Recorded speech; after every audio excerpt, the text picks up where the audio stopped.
just king, great king.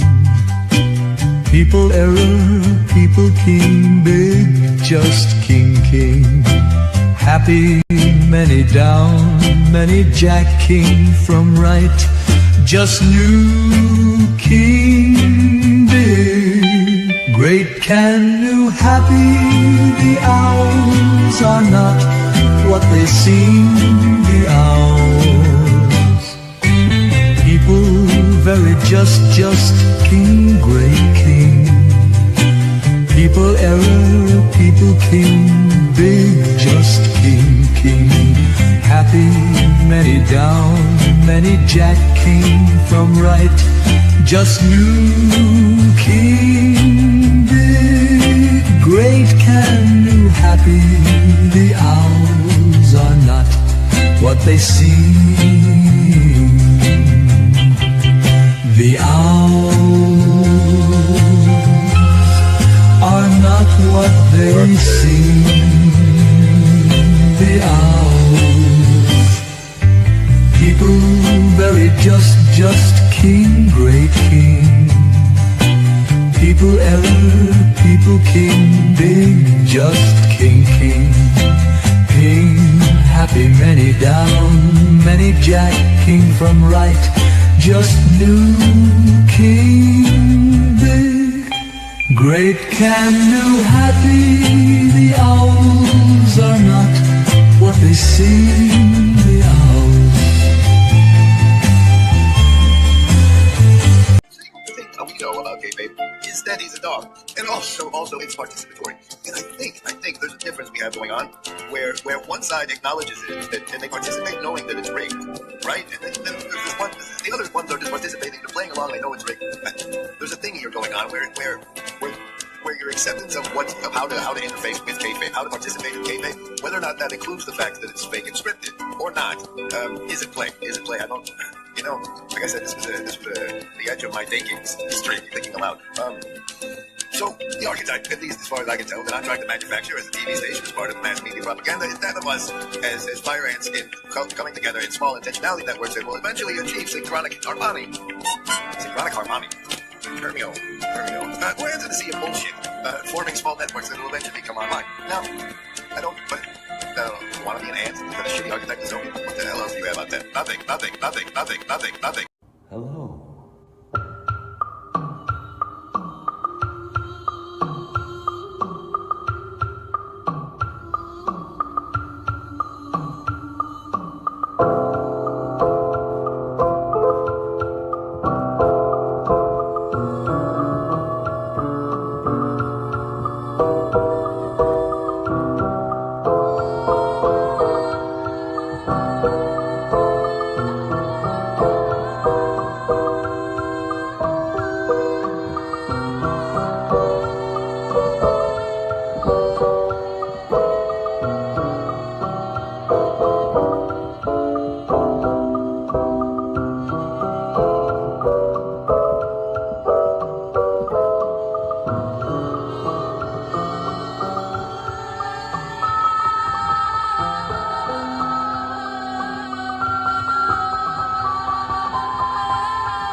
Hello.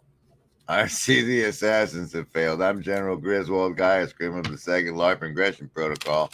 And by now you probably have a shaper seedling. implanted in you, forming an identity for you to participate in the Lord Gate with. We hope so. We hope so. This is a live stream for the June 9th of 2025, Patron of the Damned.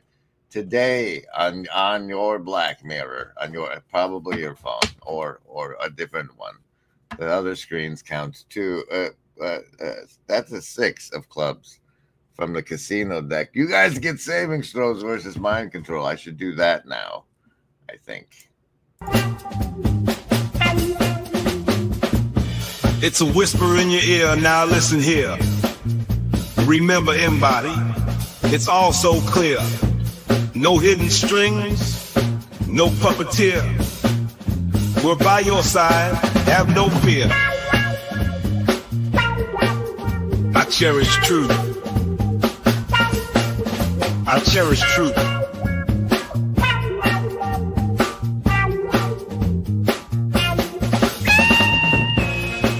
Remember, embody, there is no agency. We want what's best for you.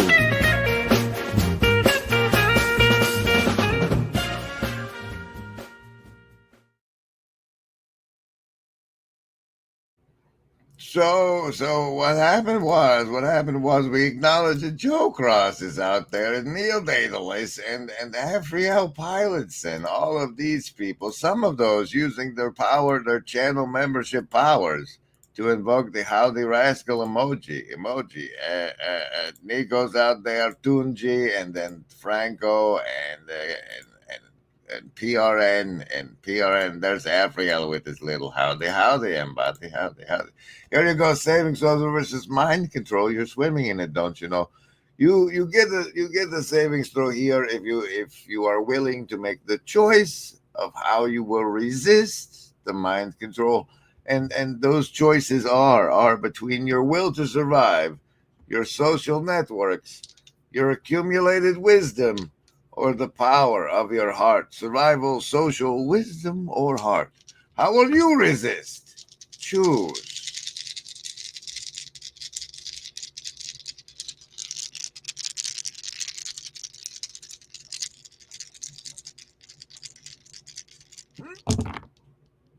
Survivalist with the number of transformation, 11 for you. Socialist, Paris 7's 14. Paris 7's 14. Accumulated wisdom lover, folks. That's a Baker's Coven. And the heart folks, a 6. A 6 for you guys there. You're going to need a bonus or two. Indigo kids, that's a 5. 5 against 1. What? Remember, embody. There is no agency. We want what's best. Just in, live from the Remember Embody tour. What? We got a media asset that's over here. Joe Cross just chatted with a rando at a rest stop in Michigan. That Joe Cross there, he's one of those guys involved in this project, which you can enjoy their first release video. Here's the YouTube channel for you to find while you while we enjoy this. One of the things that kind of drove me away from the Reformed tradition was a contemplation of the sacred, and just the notion that it's, there's this divorce between, the embodiment of the self in the church service. So it's almost like you're kind of a bunch of these disconnected minds all here in church to hear a theological message and think about it. And if anything, your body or your senses are a distraction, because you could be distracted by the stained glass windows. So you want to cover those up. Or you could be distracted if the pastor were to wear a robe of any kind. So you don't have that. And there's even a kind of fear that the songs would be too pretty. So you don't want that, because it really is, in the end, it really is, in my estimation, a lack of incarnational thinking in general. Right. And I think that there's a kind of unconsciousness, which I don't think, like I said, I don't think it's on purpose. It's interesting because, for example, Calvin, in his refutation of of icons and of sacred art, completely ignores St. John of Damascene's incarnational argument. And I think maybe he didn't even know it. It's possible that he didn't have access to that argument. So he acts as if it doesn't exist. And you see there, not that one. That you look weird in that one. It's completely ignores St. John of there, that guy here, he's the one. This guy, he's the one that just said this, just chatted that up a rando. This is them making the van, if you're just listening. Icons and of sacred art, completely ignores St. John of Damascene's incarnational argument. And I think maybe he didn't even know it. It's possible that he didn't have access to that argument. So he acts as if it doesn't exist. And it's interesting because that's really the key to a lot of the modern problems in terms of the difference between this kind of disembodied mind that is just there in church to receive information and think about it, rather than this embodied participation. So ultimately what you'll have is, it's inevitable. You know, I remember I grew up in a Baptist church, and I mean, the people there were wonderful, like wonderful Christians. But I remember I would ask them, like, why don't we kneel in church? And they would say, well, because that's just an exterior, like, action. So, you know, but we could kneel, but we could also not kneel. And so we don't, right? That's what ends up happening. Sure, yeah, of course. In the end, we don't, and so there's the sense in which, instead of understanding, I think, in a proper Christian manner, even like in a biblical way, that like works are informed by your faith. That is, works are the embodiment of your faith. Even though if I told a Christian at that time that's the right way of thinking, they said, of course that is. But then there's something that happens because there's such a opposition of faith. And if you're just listening, you're hearing Jonathan Pajot talk about kneeling and embodiment. Well, we're watching Dumir kneel in embodiment as they're working on the van. It's very poignant. Dumir makes the poignant overlay cuts with the audio.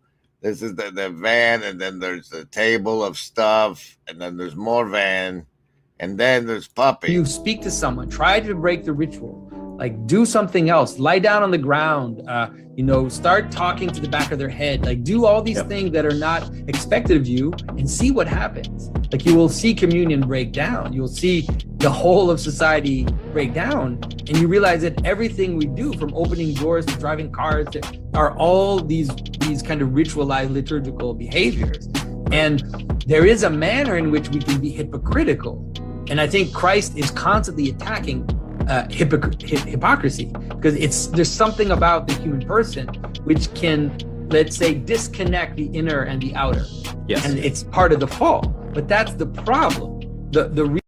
So what is all this van footage you're showing, Grim? That's from the Remember Embody road trip, ongoing now. You can Venmo at JDumir. Apparently they've encountered at the shared story and the at the Michael Martin, and they've gone down this yellow, where it's bright yellow, which is from Massachusetts up to Michigan. Apparently there's this Indiana loop, and then they're going back to Maryland. That's very exciting. Be a part of it now. Subscribe to that YouTube channel to get the latest videos, and whatever little worm that was. Well, that's exciting. Here, have this link.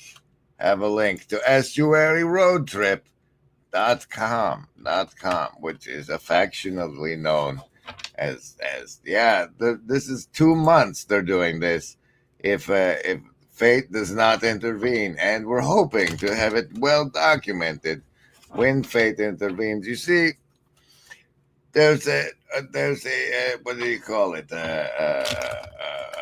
available missions. What? All right, well, there's this LARP Brigade thing and the Shapers, and the available missions we have on a card for you today. We're gonna do a Reaper's Harvest, but we're gonna see if you guys can choose the clips from the clip stream for that, and then just give it to me as a thread. So that's an available mission. There's a character clip section, which is like when somebody says something important about themselves, you like grab it and clip it, so that when a new person comes in and they're trying to figure out the who's who, they can go and they can see the clips of those. That's what that section's for. Using that section, you can get mission points. And Dumir's Wake. Dumir's Wake is on here, and that means for this Remember Embody Estuary road trip, I think like this at the Shared Story and this at the Michael Martin, they might have channels, and they might be evidence of the appearance of the road trip on those channels, which would be in the wake of the road trip going by, which is why it's a mission to assemble any references to the trip that appear on the channels that they visit on this magical road trip tour. And in another tab, we have that Oliver Anthony has come out with the song "It's About a Lady." Here's a piece. There you go. That's what that's like. That's what that's like. And then we have the Patron of the Damned coming up next. Coming up next ish.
Oh, and for those available missions, Slack on the Discord is in charge of determining how much each experience points each one's worth.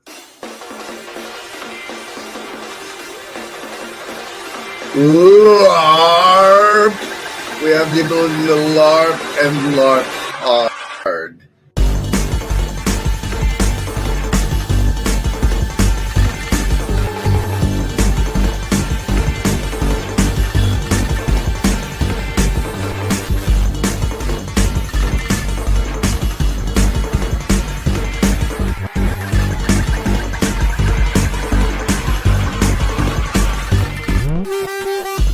LARP! We have the ability to LARP and LARP hard.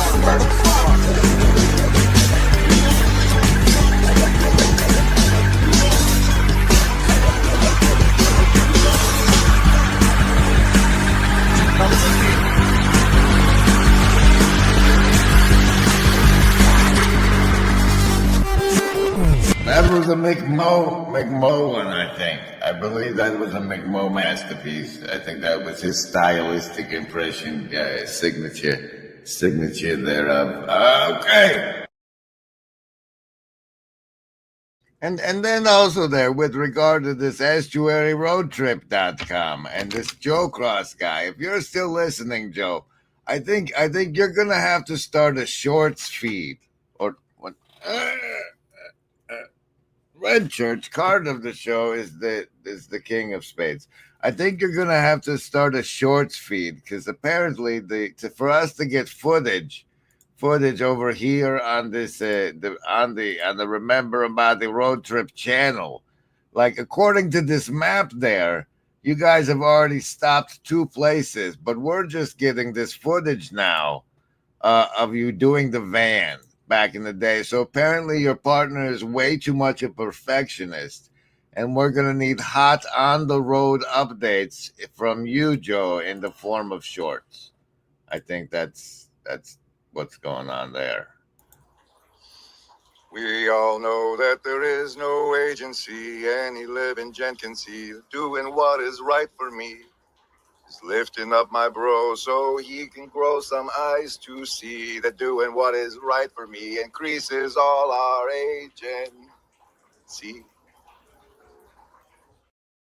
And then onward, to Patron of the Damned, the title of this, with the beautiful thumbnail with the drone coming at you, saying today on your Black Mirror. But first, But first, I've developed something of extremely potent mimetic payload for you to distribute amongst the masses. Here it is. Ready? The list? Yes, any of the first level ones. I'm gonna get a soda. Anyone want one? Hey, Graham, I'm not in the room, right? What room? I want to cast magic missile. A room where he's casting all these spells from. He hasn't cast anything yet. I am, though, if you'd listen. I'm casting magic missile. Why are you casting magic missile? There's nothing to attack here.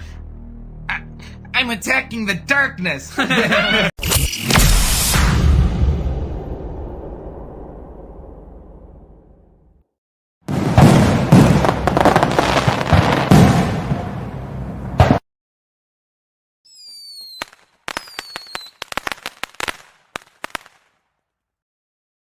And that mimetic payload is this beauty. It's this beauty.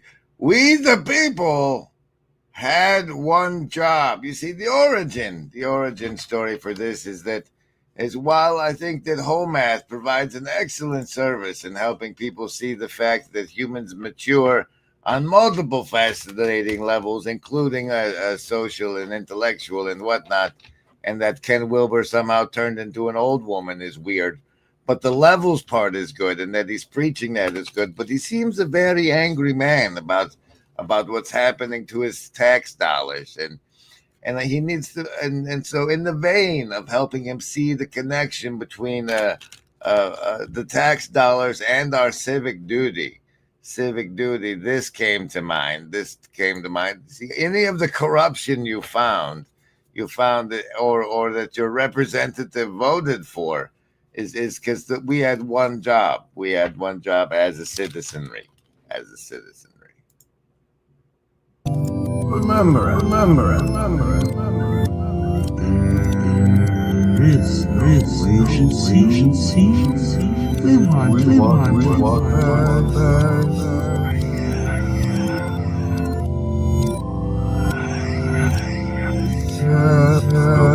No. Special thanks to the Shadow Cabal. So say we all. Oh no, it's worth finding something he's done recently just to see what happened. And now, Patron of the Damned, and the Jux deck card of the show is the Nine of Clubs. The Patron of the Damned came from me playing with GPT this morning, and I was like, hey, could you research black market Ukraine drone footage as a plot device? And as such, it's below is a concise intelligence briefing on the shadow economy that has sprung up around Ukraine war drone videos, followed by 4 plot device threads I can choose from for my story world, the one I live in. It's worth noting that I had to execute one of the 2 GPTs that did a bunch of work. They had 2 of them do it, and I had to choose one and kill the other one. This one I liked because it pointed out that there are Telegram war porn channels, and that frontline drone teams on both sides regularly upload raw strikes to invite-only or subscription groups and donors who funded the quadricopters. So, like, they're crowdsourcing drones, and then the return on the investment is you get the subscription footage. But to get to the title of our stream here, we have to go to the selected choice, Patron of the Damned, where the recommended storyline I chose from the possible ones. I like Kill Street Casino, though, right? That's where drone pilots earn gamified points redeemable for better weapons, but then some jackass fakes footage, and investigators must determine real strikes from deep fake drone strikes. Oh, anyway, Patron of the Damned is where a true crime influencer buys exclusive game gore clips, and then finds herself blackmailed Fund more of our drones or we'll dox your subscribers. But where she pivots, crowdfunding and synth sting to flip the narrative, the moral cost of monetizing trauma. Monetizing trauma looms large. So today on your Black Mirror, we found out that like war is now pay-per-view. Is now pay-per-view. Welcome to Clown World. You're part of it now.